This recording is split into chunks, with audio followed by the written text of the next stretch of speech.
बिस्मिल्लाहिर्रहमानिर्रहीम। Secondary physics chapter number 12 question number आज देखेंगे हम 12.5 टू 12.9 तक। हमारे पास पहला शॉर्ट क्वेश्चन है, electric lines of forces never cross each other why. कि इलेक्ट्रिक लाइंस ऑफ फोर्सेस क्यों क्रॉस नहीं करती, इसकी कॉज क्या है, रीजन क्या है। सबसे पहले आप लोग देखो कि no two electric lines of forces never cross each other because electric field intensity has only one direction at a given point। किसी भी एक पॉइंट के ऊपर आप देखो, इस पॉइंट पर इलेक्ट्रिक फील्ड इंटेंसिटी इस डायरेक्शन में है, इस पॉइंट पर इंटेंसिटी की डायरेक्शन ये होगी। हर एक पॉइंट पर इंटेंसिटी की डायरेक्शन क्या होगी, फिक्स्ड होती है। एक पॉइंट पर एक ही डायरेक्शन रखती है। आगे उसकी डायरेक्शन कैसे डिटरमिन करते हैं उसको देखिएगा। Tangent to a field lines give the direction of electric field intensity E। आप बच्चों यहाँ पे टेंजेंट ड्रॉ करो, इंटेंसिटी की ये डायरेक्शन है। इस पॉइंट पे टेंजेंट ड्रॉ करेंगे, टेंजेंट ड्रॉ किया मैंने। इस पॉइंट पे टेंजेंट ड्रॉ करो, इधर इंटेंसिटी की डायरेक्शन है। इधर टेंजेंट ड्रॉ करेंगे, इस सिमत में हमारे पास इंटेंसिटी की डायरेक्शन है। तो आप लोगों को स्टूडेंट नजर आ रही होगी कि किसी भी पॉइंट के ऊपर टू लाइंस आपस में क्रॉस नहीं करती। वजह क्या होती है, किसी भी पॉइंट पर आप टेंजेंट ड्रॉ करते हैं तो वो टेंजेंट आपको क्या देता है, इलेक्ट्रिक फील्ड की डायरेक्शन दे रहा होता है। इस पॉइंट पे टेंजेंट इस सिमत में जा रहा है। अगर यहाँ पे टेंजेंट होता तो यहाँ पे सिमत में होता। यहाँ पे टेंजेंट हमारा किधर आ रहा है, ये इस सिमत में टेंजेंट हमारा यहाँ पे होगा। किसी भी पॉइंट पे आप टेंजेंट ड्रॉ करके इलेक्ट्रिक फील्ड लाइंस के ऊपर टेंजेंट ड्रॉ करके इलेक्ट्रिक फील्ड इंटेंसिटी की डायरेक्शन फाइंड कर सकते हैं। और कभी भी इलेक्ट्रिक फील्ड लाइंस आपस में क्रॉस नहीं करती। इफ अगर हम इसकी रिवर्स केस देखें, अगर ऐसा होता, if two lines of forces cross each other then there will be more directions at that point. अगर बच्चों इस पॉइंट पर ये डायरेक्शन इधर भी होती, इस पॉइंट पर ये डायरेक्शन इधर भी होती, अगर इस पॉइंट पर दो डायरेक्शंस हो जाती तो फिजिकली तौर पर ऐसा होना पॉसिबल नहीं था। तो फिजिकली तौर पर एग्जिस्टेंस इसकी मौजूद नहीं है। तो हम कह सकते हैं कि इलेक्ट्रिक फील्ड लाइंस कभी भी एक दूसरे को क्रॉस नहीं करती। तो स्टूडेंट ये था इंपॉर्टेंट 3 शॉर्ट क्वेश्चन है। बोर्ड के नुक्ता नजर से आपने बच्चे इसको अच्छे तरीके से प्रिपेयर कर लेना है कि two electric lines of forces कभी भी क्रॉस नहीं करती। उसकी वजह क्या है कि electric field intensity given point पर एक डायरेक्शन रखती है। किसी पॉइंट पर टेंजेंट ड्रॉ करके हम इंटेंसिटी की डायरेक्शन को चेक, इधर टेंजेंट आप इधर ड्रॉ कर सकते हैं। इस पॉइंट पर टेंजेंट मैंने इधर ड्रॉ किया हुआ है, ये टेंजेंट मैंने इधर डाउनवर्ड ड्रॉ कर दिया। तो किसी पॉइंट पे टेंजेंट ड्रॉ करके आप इलेक्ट्रिक फील्ड इंटेंसिटी की डायरेक्शन चेक कर सकते हैं। लेकिन किसी भी पॉइंट पर आप देख सकते हैं कभी भी ये लाइंस आपस में क्रॉस नहीं करती। अगर सपोज करो यहाँ पे एक फील्ड की लाइंस की डायरेक्शन इधर होती, एक डायरेक्शन इधर होती, इसका मतलब electric field intensity has more directions, जो कि ऐसा होना पॉसिबल नहीं है। गिवन पॉइंट पर ये डायरेक्शन सेम रखती है। ये क्वेश्चन वेरी वेरी इंपॉर्टेंट है। Next move 12.6। If a point charge of mass m, ये हमारे पास एक नॉन यूनिफॉर्म फील्ड है, पहले देख लो बच्चों इसको। If a point charge of mass m is released in a non uniform electric field with the field lines pointing in the same direction. जिस सिमत में फील्ड लाइंस जा रही है, हमारा चार्ज पार्टिकल भी उसी सिमत में जा रहा है। तो क्वेश्चन ये है स्टूडेंट कि क्या वो रेक्टिलिनियर मोशन बनाएगा। इसका आंसर होगा yes, it will make rectilinear case 1 के अंदर। इसके मैंने 2 केसेस बनाए हैं कि हम हर वक्त ही एक क्वेश्चन का आंसर एक तरह नहीं दे सकते। इसके अंदर बेटा 2 पॉसिबिलिटीज होंगी। हम पहली पॉसिबिलिटी चेक करते हैं, yes it will make rectilinear motion.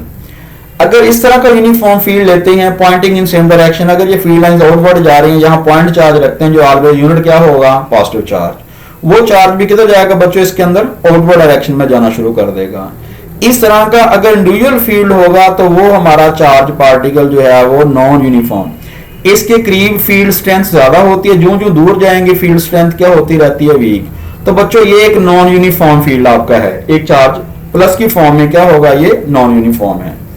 अगर हमारी फील्ड लाइन इसी सिमत में जा रही है, चार्ज भी हमारे इसी सिमत में जाना शुरू कर दे, outward field line outward charge, तो ये रेक्टिलिनियर मोशन बना रहा होगा। बच्चों एक दूसरी केस भी होती है कि जैसे आप क्वेश्चन नंबर 1 के ऊपर देखो कि ये फील्ड भी है। अगर यहां पे मैं पॉइंट चार्ज को प्लेस करता तो ये पॉइंट चार्ज का रेक्टिलिनियर मोशन बना सकता था। इस तरह के अगर 2 चार्ज पार्टिकल के दरमियान फील्ड हो और वो फील्ड भी क्या हो, वेरिएबल, इस तरह के फील्ड के अंदर चार्ज पार्टिकल जो बनाता है मोशन वो कर्व्ड पाथ पे होती है, वो रेक्टिलिनियर नहीं होती। तो बच्चों याद रखिएगा कि हर जगह पर एक क्वेश्चन को एक वे में हम एक्सप्लेन नहीं कर सकते, लेकिन आपके अक्सर कोर्स कंटेंट में या हमारे पास जो बोर्ड की ऑथेंटिकेशन है उसके लिहाज से हम इसको जस्टिफाई कर देते हैं, इसके 2 नंबर आपको बोर्ड में मिल जाते हैं। लेकिन ये भी याद रखिएगा कि अगर हमारे पास 2 या 2 से ज्यादा चार्जेस आपके पास मौजूद हों तो जरूरी नहीं है कि ये नॉन यूनिफॉर्म में रेक्टिलिनियर मोशन परफॉर्म करे। अगर इस तरह का फील्ड होगा तो ये हमारे पास कर्व्ड पाथ पे चार्ज पार्टिकल मूव करेगा, तो वो मोशन हमारी रेक्टिलिनियर नहीं होगी। तो बच्चों इस तरह से आपने याद रखना है। 12.6 इसका देखिए स्टेटमेंट कि क्या अगर आप चार्ज पार्टिकल को मैस m उसका है उसको आप रिलीज कर देते हैं नॉन यूनिफॉर्म इलेक्ट्रिक फील्ड, ये भी बेटे नॉन यूनिफॉर्म इलेक्ट्रिक फील्ड है, और ये वाला भी नजर आ रही डायग्राम प्लस माइनस वाले, ये भी नॉन यूनिफॉर्म फील्ड है। याद रखिएगा इस तरह का होता है ये। सेम डायरेक्शन में अगर वो फील्ड किसी मदद मूव कर रहा है पॉजिटिव से नेगेटिव की तरफ जा रहा होगा, क्या वो रेक्टिलिनियर मोशन परफॉर्म करेगा? तो इसका आंसर बेटे क्या लिखोगे आप? यस, इस तरह के केस में ये रेक्टिलिनियर मोशन को परफॉर्म जरूर करेगा। Motion along a straight line is called rectilinear motion, कि कोई भी पार्टिकल आपका स्ट्रेट लाइन में मूव करता है तो मोशन कौन सी कहलाती है? Rectilinear.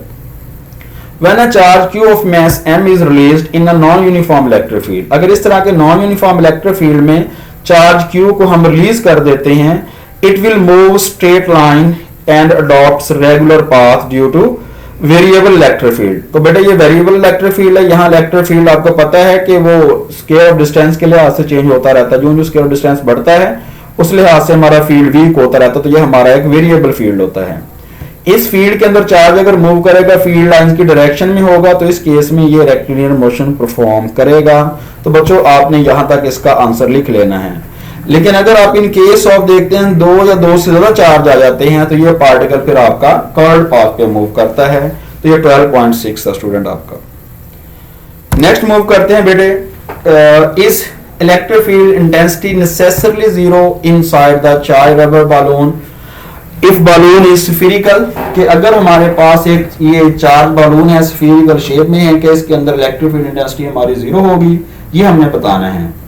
Assume that charge is distributed uniformly over the surface, फर्ज ये करना है कि इसकी सरफेस के ऊपर चार्ज है, सारे पॉजिटिव चार्ज इसकी सरफेस के ऊपर हैं या सारे नेगेटिव चार्ज इसकी सरफेस के ऊपर है, ये आपने अज्यूम कर लिया। ये क्वेश्चन था बच्चों। उसके बाद पहले आपने इसका आंसर करना है yes, electric field necessarily zero inside the charge rubber balloon, जरूरी तौर पर उसके इनसाइड हमारे पास क्या होगा? इलेक्ट्रिक फील्ड जीरो होगा।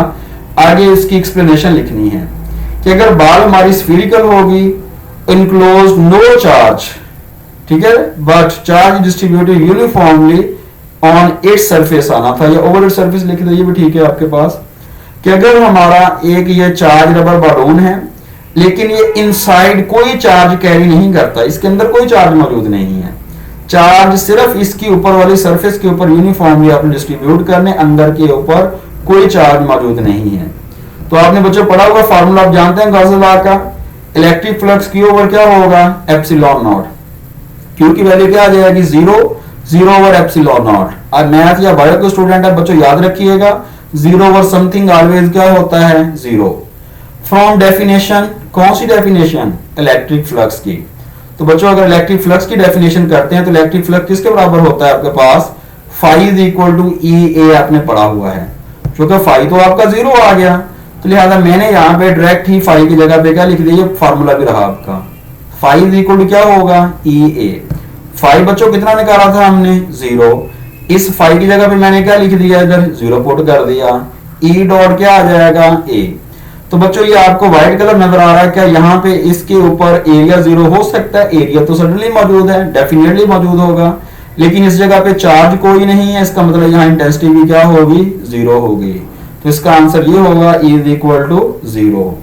स्टूडेंट ये भी इंपॉर्टेंट शॉर्ट क्वेश्चन है कि एक चार्ज रबर बलून के अंदर इलेक्ट्रिक फील्ड इंटेंसिटी 0 होती है। एक्सप्लेन कैसे करना है कि एक चार्ज रबर बलून लेना है और वो इनसाइड कोई चार्ज कैरी नहीं कर रहा, चार्ज सिर्फ उसकी सरफेस के ऊपर डिस्ट्रीब्यूट किए हुए हैं आपने यूनिफॉर्मली, अंदर कोई चार्ज नहीं स्फीयर के। तो आपने पहले गॉस लॉ लगा देना है। गॉस लॉ का formula 1 over epsilon not into Q not होता है। 1 ओवर क्यू नॉट आपने पढ़ा हुआ है बच्चों, एप्सिलॉन नॉट सॉरी।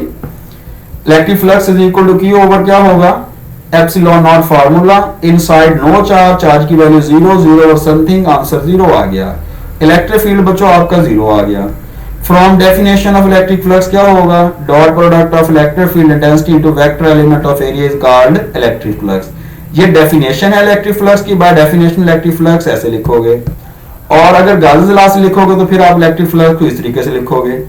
अगर आप इसकी वैल्यू यहां पुट कर देते हैं 1 के अंदर, तो यहां पे क्या आ गया 0, ई डॉट क्या आ गया ए। इनसाइड एरिया तो एग्जिस्ट करेगा लेकिन इनसाइड चार्ज नहीं है, लिहाजा इनसाइड इलेक्ट्रिक फील्ड इंटेंसिटी भी क्या होगी 0। 12.7 बच्चों आपने इस तरह से डिस्कस करना है और यही प्रेजेंटेशन बोर्ड में होनी चाहिए आपकी।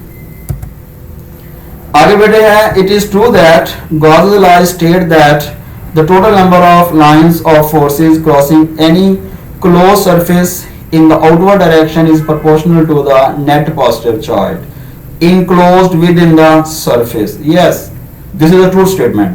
पहले यहाँ पे एक आंसर लिख सकते थे आप, yes it is true statement। Explanation को यहाँ पे फर्दर आप लिख सकते हैं हेडिंग बना के।